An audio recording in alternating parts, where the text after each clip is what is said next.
د دې صوبې چې کوم حالات روان دي د هغې حوالې سره به یو څو خبرې وکړم. د ټول نه مخکې دا چې موږ دا نه وایو چې ستاسو د عمران خان د رهایي هغه منډې ترړې مه وهئ. هغه ستاسو په خپل ځای بالکل هغه خپل جدوجهد کوئ، ستاسو لیډر دی، ستاسو قائد دی، خو د هغې سره سره په دې صوبه کې چې دا کم حالات روان دي نو لږ دې طرف ته هم توجه ورکړئ، ځکه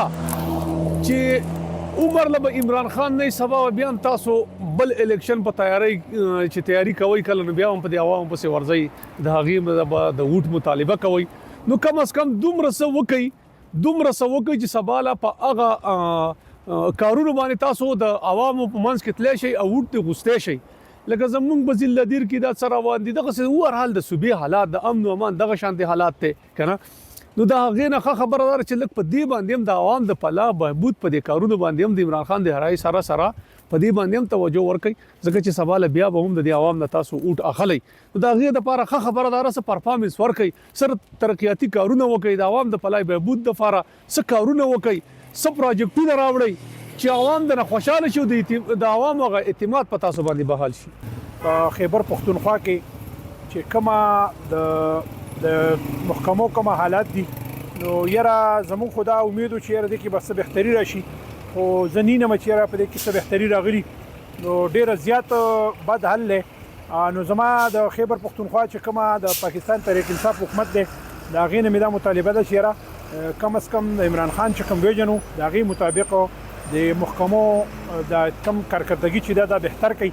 او دا خپله کارکردګي چې دوی بهتر کړي نو دې وجې نه به عوامو ته یو قسم له سهولیات هم راشي او د خیبر پښتونخوا به ترقي وکړي. که دغه شان دا څیز رواني چې یاره محکمې ورځ ته ورځ کمزوري کېږي او هغوی خپل کار نه پېژني او چې کومه د هغې کار دی هغه هغوی نه کوي او مخکې یو څیز روان دی نو زما خیال نه کېږي که یاره خیبر پښتونخوا ترقي وکړي. نو زما دا امید دی چې یاره انشاءالله کوشش وشي خیبر پښتونخوا کې د محکمو چې کوم صورتحال دی دا بهتر کېدی شي. تاسو ښه نه چې د صوبې بالکل بد حل روان دی په محکمو کې، که تاسو ورشئ نو په هر ځای کې کرپشن دی، بغیر د کرپشن نه بل څه کېږي نه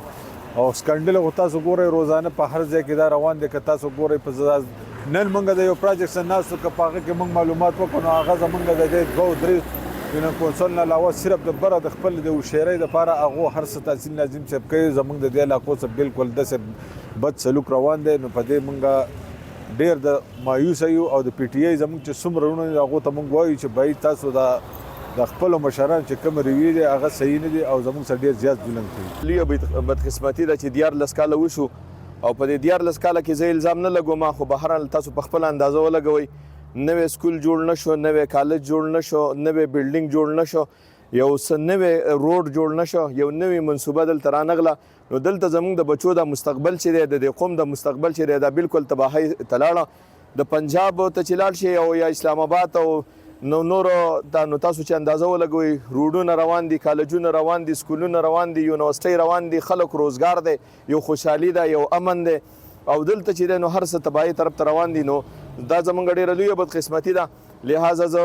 د دې واکدارانو نه دا اپیل کوم چې بس د دې قوم سره د نور دشمني پرېږدئ، د دې قوم د ترقۍ یو سوچ او فکر وکړئ. دا هسې د خیالي نارې او سوچونه د دې نه قلار شي. زمونږ د مستقبل د بچو چې دی نو ډېر تاریکۍ طرف ته لاړ او تاریک دی. دغه کې د حکومت د کې پی کې او د دې څه دغه دي نو موږ خو دا وایو چې راځي موږ خو انشاءالله ورځ ته ورځه میډل کلاس کوم کسان چې دي هغه روان دي ښکته او د روزګار هیڅ قسمه حالات دغه شانته کې دي چې چا سره نن 15 روپۍ ما د هوټل کې زه ینم د خلک په دې پورې مجبور شو چې د روټۍ خوراک د ترکارۍ روپۍ ورسره نشته او نور هم دغه شانته کې زوال شروع دی زموږ د کې پی کې د حکومت د طرف نه ورځ ته ورځ باندې ډاون فال بس روان وي او کېږي دغه شانته کې او د مخ په وړاندې باندې هیڅ قسمه څه دغه نشته دی.